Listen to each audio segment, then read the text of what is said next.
guys. Magano tayo ng dahon. Kasi gagawa kami ng suman or muron. So, gagawin namin muron. Kaya mag-ano tayo ng dahon. Dahon ng saging.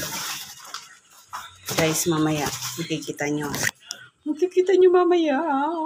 Bye. Mamaya ulit gagawin namin suman.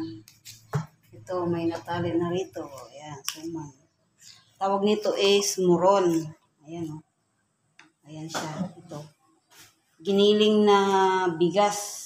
Tapos, ibabalot sa dahon ng saging dito. Ayan. Tapos, ito yung ating kalalabasan. Tapos, ito, iluluto pa to. Mamaya, iluluto pa yan. So, yan ang aming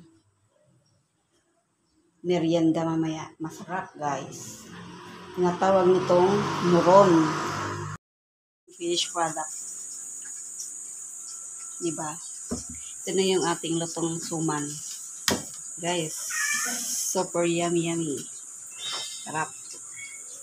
Oh. Suman. Tinatawag nilang muron. Muron ito, muron. Guys, kainan na. Bye.